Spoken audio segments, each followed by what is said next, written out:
This is Sabrina Phipps, and it is January the 16th of 2013, and me and Robin Bailey came over, and we are on, I think it's 10th Street, on the west end of St. George Island, and we come to just spend the day and walk the beach. And we noticed, I'm scanning the beach, and you can see a rack line from high tide, and it's a pretty low tide now, but I'm going to take you from the highest mark on the tide line just to pick out. We started noticing all these feathers in the rack line, and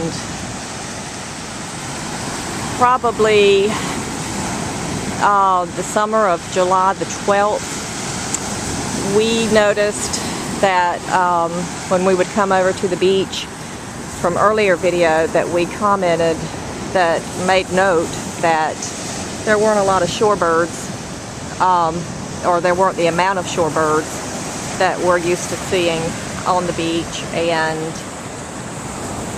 a lot of the fishing boats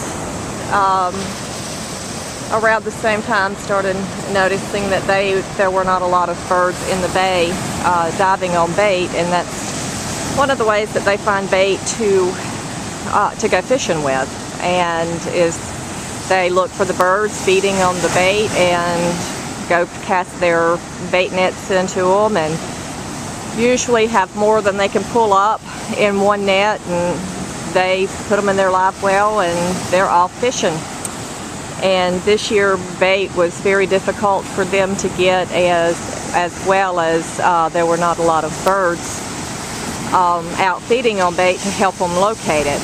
And that's one of the reasons why the feathers in all this rack line is so significant, is that you can see that that the feathers are not just laying on the beach, you know, like a bird flew over and lost its feather. This is mixed in with the grass that is coming in. You can see that I'm having to pull it out of the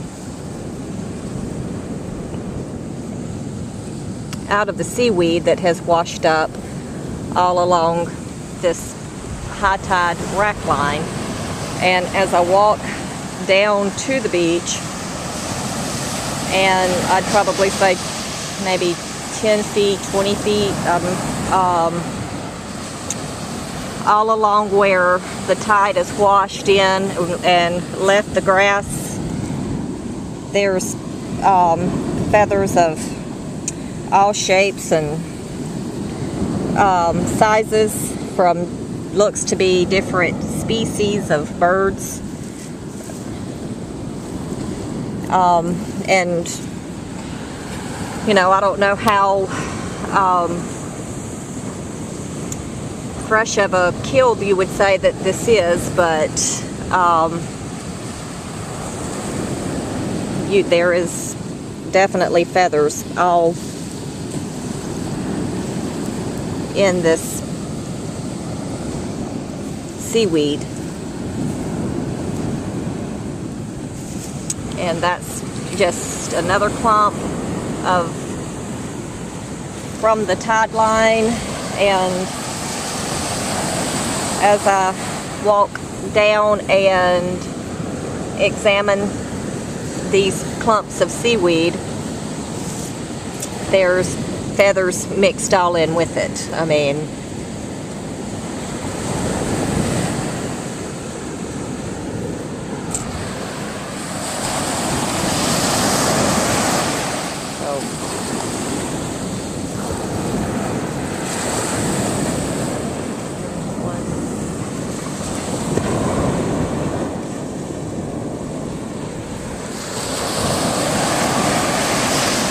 and now we're down to the water line, and you can see that the water is pretty low, so it's a pretty low tide.